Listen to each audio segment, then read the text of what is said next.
Pasi, sä voisit ottaa popon, niin sä voit seurustella sen kanssa hetken, jos se on seuraava. Ja sit toisaalta... Okei. Joo. Joo, koska siis tämmösään voi tehdä sanotaanko millä koiralla tahansa. Se ei tarvitse vielä omata tasapainoa tai kaaria, mutta et siis ajaa voi monenlaisella koiralla hätätapauksessa, kun oppii itse lukemaan. Just toi vanhempien lapikoirakin. Joskus kun mä en ole ollut täällä ja mulla on ollut koirat mukana, ja sitten on pitänyt vaan viedä tutusta tarhasta tuttua reittiä sisälle lampaat, niin Joni on ottanut sen naruun ja kävellyt sen kanssa eläinten perässä. Niin. Tietää mihin on menossa ja siellä rehut odottaa, niin kyllä sinne menee. Niin. Menee sitten vähän vapaamuotoista vauhtia, mutta onnistuu sekin. Kun ne on kuitenkin koirattu, niin ne olettaa, että jos se koira sen perässä kävelee, niin se kuuluu. Mutta ei se painaa oikeesti. Hei. Koko maa. Maa. Se on nyt vähän huono, kun mä kuvaan sanoa. Ja nyt näyttää, että oranssilla vadelmalla tuli vähän lämmin. Se rupesi läähettämään. Ei vielä paljon, se oli hetkellisesti, mutta alkaa olla ottaa helle.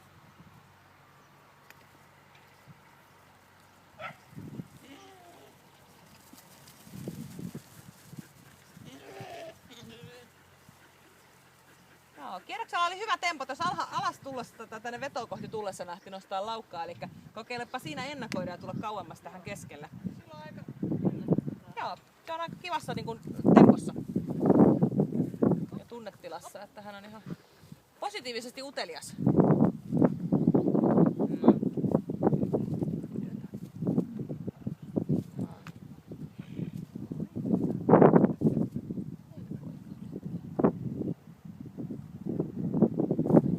Ja nyt jo pitää siellä sisäkaarta.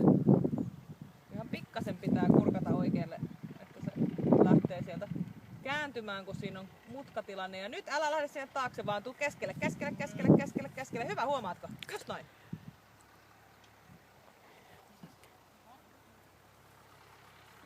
Maailmassa on hirveän tarkka reagoimaan. Niin. Ne on erittäin säännönmukaisia eläimiä, joten sinänsä ne on tosi helppoja.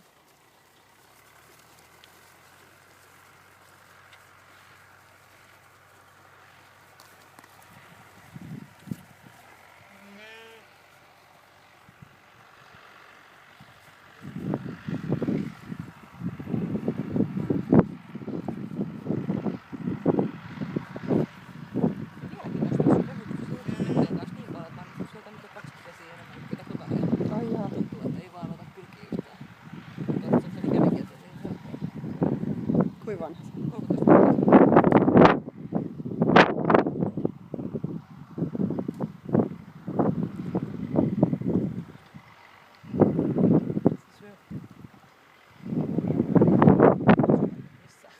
Joo.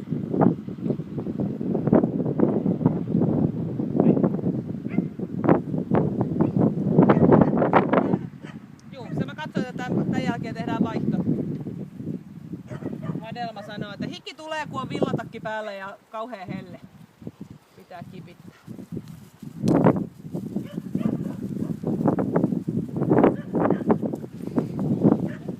Hyvä. Voitte viedä ne siihen puolimatkaan ja jättää siihen. Se ihan kivasti pitää katsella.